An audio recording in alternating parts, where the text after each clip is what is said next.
Hello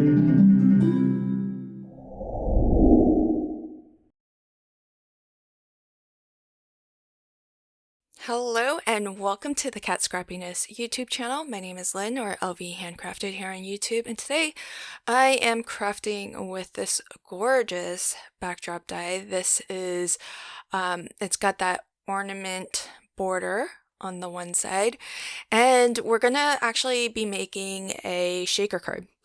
But instead of using acetate, I thought I would use vellum to soften the sequins that I'll actually be using as my shaker fill. With this ornament, it is a little bit thin, the border on the rightmost edge, but you can always just cut down your foam. And the way I like to do it, especially if you have foam on a roll like this, where there's only the one side that has the paper liner, I just stick it down to some, another paper liner sheet. So I often will save when I have address labels, for example, like return address labels. I use the paper liners from that, and they're great to use as like a little craft mat. You can use it for this too, where you can just stick down larger sheets or strips of foam, and that way you can easily cut through them. If you're cutting with your scissors, because it has the liner on both sides, it'll prevent your scissors from getting too gummy with the acetate, so it'll make it a lot easier to cut through. And as you saw a moment ago, I just used my steel ruler and utility blade to cut these nice, super thin strips. So definitely hang on to those extra liner sheets because they can be really useful. I'm actually going to close off the back side of this shaker well here, because for me it's a lot easier to just completely enclose this panel on the front and the back, so that when I go to line this up on my card base, it's just a lot easier, because this backdrop die is really fantastic, but it's not the full USA 2 size.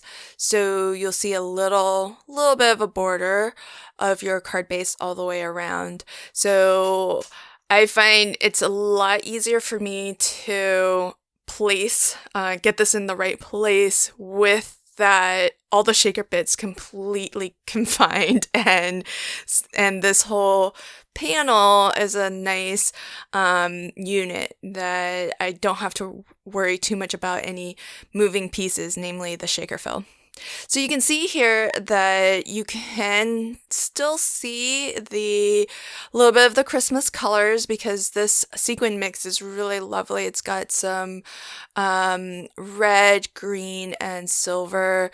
Not just sequins, but there are some stars and different size sequins as well. So it's a really nice mix. And you can still see a little bit of that color come through the vellum, but it just helps to soften, and that way the color that we add to the rest of the card really pops a lot more, because it won't have too much competition by way of color.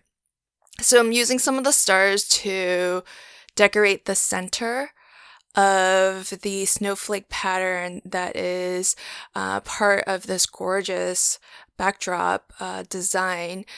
And then I'll use some of these, I'm picking out just the silver and the green sequins, because there's already a lot of red, so I don't want to put red on red. So rather I'm using the green as an accent color, as well as the silver.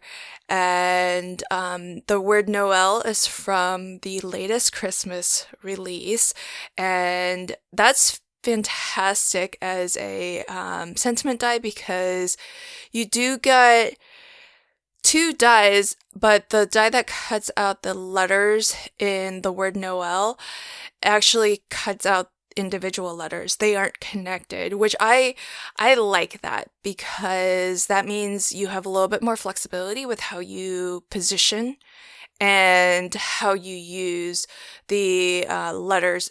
And the second die in that Noel set is the backing plate or the shadow layer, which is also great because you can do what I've done here where I wanted to use a little bit of glitter cardstock in red, but to have that really be kind of set apart from the red specialty cardstock of the background, I needed to have that shadow layer so that you can really see the word Noel. And you can see the shaker bits falling behind there and that really nice soft effect that the vellum gives.